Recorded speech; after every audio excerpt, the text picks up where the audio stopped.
Notification का process है उसको शुरू करने के लिए जा रहे हैं, क्योंकि 90 दिन थे, अब तो शायद 89 दिन रह गए हैं अगले इलेक्शन के अंदर। तो इसलिए जल्द अज जल्द जो है वो मुतहर्रिक करना चाहते हैं। हम तमाम पार्टी को और जिम्मेदारियां लगाना चाहते हैं ताकि वो सब लोग जिन्होंने तहरीक इंसाफ के नाम पर टिकट पे इलेक्शन लड़ना है वो अपनी तैयारी शुरू कर सकें और मैदान के अंदर जा सकें। मैं इसके साथ साथ ये भी कहूँगा कि ये जो मौजूदा सूरत हाल है, बड़े आइन के हमें कोई दर्स भी दिए जा रहे हैं। पता नहीं कौन सी आइन की शिक है कि जिसके अंदर ये लिखा हुआ है कि आप पैसे देकर, वो भी हराम का पैसा इस्तेमाल करके लोगों की जिम्मेदारियां, लोगों की वफादारियां खरीद कर सकते हैं। ये अब तो सिर्फ हमारी कहने की बात नहीं, पहले हमने आपको बताया था कि हमारे MNAs बराह रास्त हमें आकर बता रहे हैं कि किसने कितने पैसे की ऑफ़र की, कब की। अब तो कम से कम एक एंकर की तो हमने देखी है ट्वीट, जिसमें उनको एक तहरीक इंसाफ की खातून रुकन जो मुनरिफ हो गई हैं, उन्होंने कहा कि हाँ ये सब बातें तो आप ठीक कर रहे हैं, लेकिन 23 करोड़ रुपए से ज़िंदगी मेरी बड़ी अच्छी गुजरेगी। तो आइन की तो धज्जियाँ उड़ाई जा चुकी हैं। उसके अलावा जिस तरीके से हमने देखा है, बराह रास्त हमें बाहर से सियासी मुदाखलत पाकिस्तान के अंदर नज़र आती है, वो ज़ाहिर है किसी तरीके से भी आइन उसकी इजाज़त नहीं देता। तो ये जो सूरत हाल अब पैदा होगी है, मैं आपको बताऊं, ये मैं ज़ाती तौर पे भी ये वाकई में समझता हूँ। एक पाकिस्तान की शहरी अगर मैं निकल जाऊँ इस वक्त तहरीक इंसाफ के सेक्रेटरी जनरल की हैसियत से, और मैं एक आम पाकिस्तानी शहरी की तरफ से भी देखूँ, तो मेरे ख्याल में इस वक्त सिवाय एक फ्रेश इलेक्शन के अवाम के पास जाया जाए, पाकिस्तान के अवाम को फैसला करने दें। हमारा एक बयानिया है, हमारे ख्याल में हम हक पे खड़े में, और मैं शुक्रिया भी अदा करना चाहता हूँ पूरी कौम का। पिछले ख़ास तौर पे 24 घंटे से जिस तरीके से कौम के अंदर जोश वलवला हमने देखा है, जिस तरीके से लोगों की दुआएं मिल रही हैं, हमारे ख्याल में तो पाकिस्तानी कौम ये फ़ैसला कर बैठी है और उस हमारा बयानिया जो है वो कौम मान गई है।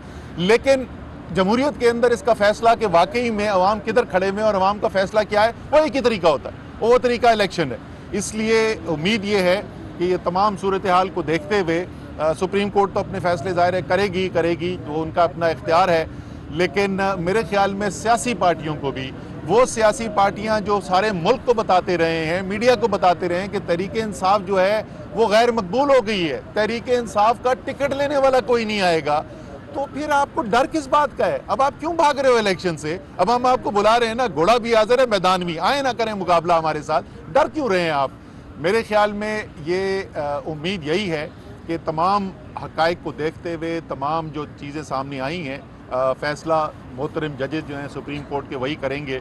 लेकिन उम्मीद है कि वो भी फ़ैसला ऐसा ही करेंगे जिससे मुल्क के अंदर आगे कोई इंतशार फैलने का ख़तरा ना हो, और इस जमहूरियत को जो पाकिस्तान में बड़ी मुश्किल से हासिल की गई है, इस जमहूरियत की को हम पटड़ी पे ही रखें और आगे इसको चलाएं। जो भी अवाम फैसला करे, जिस लीडर को भी मुंतखब करे, जिस पार्टी को भी मुंतखब करे, अवाम का फैसला सबको कबूल और हम आगे चलें।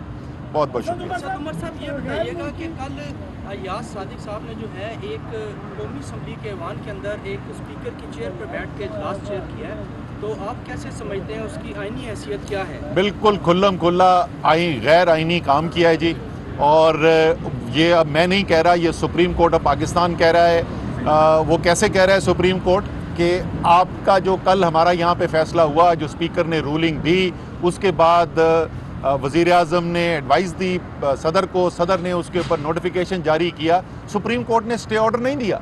यानी आज की आईनी हकीकत ये है कि असेंबली डिसॉल्व हो चुकी है। आज की आईनी हैसियत ये है कि अयाज सादिक साहब या बाकी जितने लोग भी उधर हॉल में बैठे हुए थे, वो इस वक्त असेंबली का हिस्सा नहीं है। वो मेरी तरह और आमिर कियानी की तरह सबका मेंबर कौमी असेंबली हैं, इस वक्त हम नहीं हैं। और स्पीकर की कुर्सी पे, और ख़ास तौर पे मुझे अफसोस हुआ, आम तौर पे अयाज सादिक साहब जो हैं वो बड़ी रीज़नेबल बात करते हैं, मंतक की बात करते हैं, लेकिन उन जैसा शख्स जाके स्पीकर उस कुर्सी पे जिस पे वो खुद बैठ चुके हैं, उसकी इज़्ज़त का तो उनको खुद ख्याल रखना चाहिए था। अफसोस हुआ मुझे देख कर। अच्छा तो साहब, असेंबलियाँ तो तहलील हो गई, ये नाअहली के लिए आप स्पीकर को दे रहे हैं जो मुनर्रिफ अरकान जिन्होंने आप लोगों से गद्दारियाँ की हैं, इसको ज़रा क्लियर करें। देखें, असेंबली तो हो गई, लेकिन असेंबली बर्खास्त तो कल हुई। हमारा मानना ये है, और हमारे पास शवाहिद मौजूद हैं, जो शवाहिद मीडिया दिखा चुका है सारे पाकिस्तान को, हमने देखा कि किस तरीके से वीडियो पे पैगामात दिए गए, हमने देखा कि किस तरीके से सिंध हाउस के अंदर बंद करके उनको बिठाया गया, हमने देखा उसके बाद डिनर पे कौन खड़ा हुआ। तो ये तमाम सब्सटेंटिव एक्शंस अंग्रेज़ी में कहते हैं, यानी ठोस इकदामात जो उन्होंने लिए आइन के अंदर वाजे है। बार बार लोगों को बताता हूं कि सिर्फ आइन के अंदर एक शेक ये नहीं कहती कि वोट ये 4 चीज़ों पे खिलाफ करोगे वज़ीर आज़म को, उससे पहले एक और शेक है, और वो शेक ये कहती है कि अगर पार्टी का सरबराह इस नतीजे पर पहुंचे कि उसका कोई मेंबर जो है वो पार्टी छोड़ चुका है, मुनरिफ हो चुका है, तो वो रेफरेंस भेज के उसको डिस्क्वालीफाई करवा सकता है। तो ये आइन का हिस्सा है जिसको हम फॉलो कर रहे हैं। आपने कर दिया, ये भी करना है, और कितने मुनरिफ अराकीन हैं जिनकी क्या फिगर है उनकी?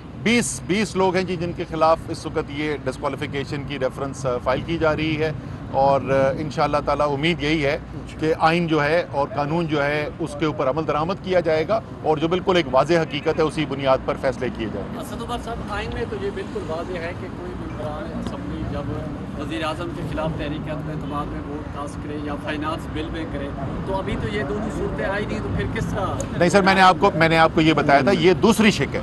ये शेक के वो 4 उसके अंदर कंडीशंस हैं कि अगर उनके अंदर वोट वो पार्टी के खिलाफ दे तो वो उसके बाद नाअहल हो जाता है। लेकिन उससे पहले एक शेक है जिसका वोटिंग से कोई ताल्लुक नहीं है, वो ये कहता है कि पार्टी का सरबराह, और उसके अंदर ये नहीं तशरीह की गई कि वो पार्टी का सरबराह कैसे उस नतीजे पर पहुंचता है। वो कहता है अगर पार्टी का एक सरबराह इस नतीजे पर पहुंचता है कि उसकी पार्टी का कोई मेंबर जो है वो पार्टी छोड़ गया है, तो वो रेफरेंस दाखिल कर सकता है, उसको डिस्क्वालीफाई करवा सकता है। और जैसे मैंने कहा कि इस केस के अंदर हमारे पास एक नहीं, एक से ज़्यादा शवाहिद मौजूद हैं, तमाम मीडिया सारे पाकिस्तान को वो शवाहिद दिखा चुका है, इसलिए हमारे ख्याल में कोई शक नहीं कि वो पार्टी छोड़ गए।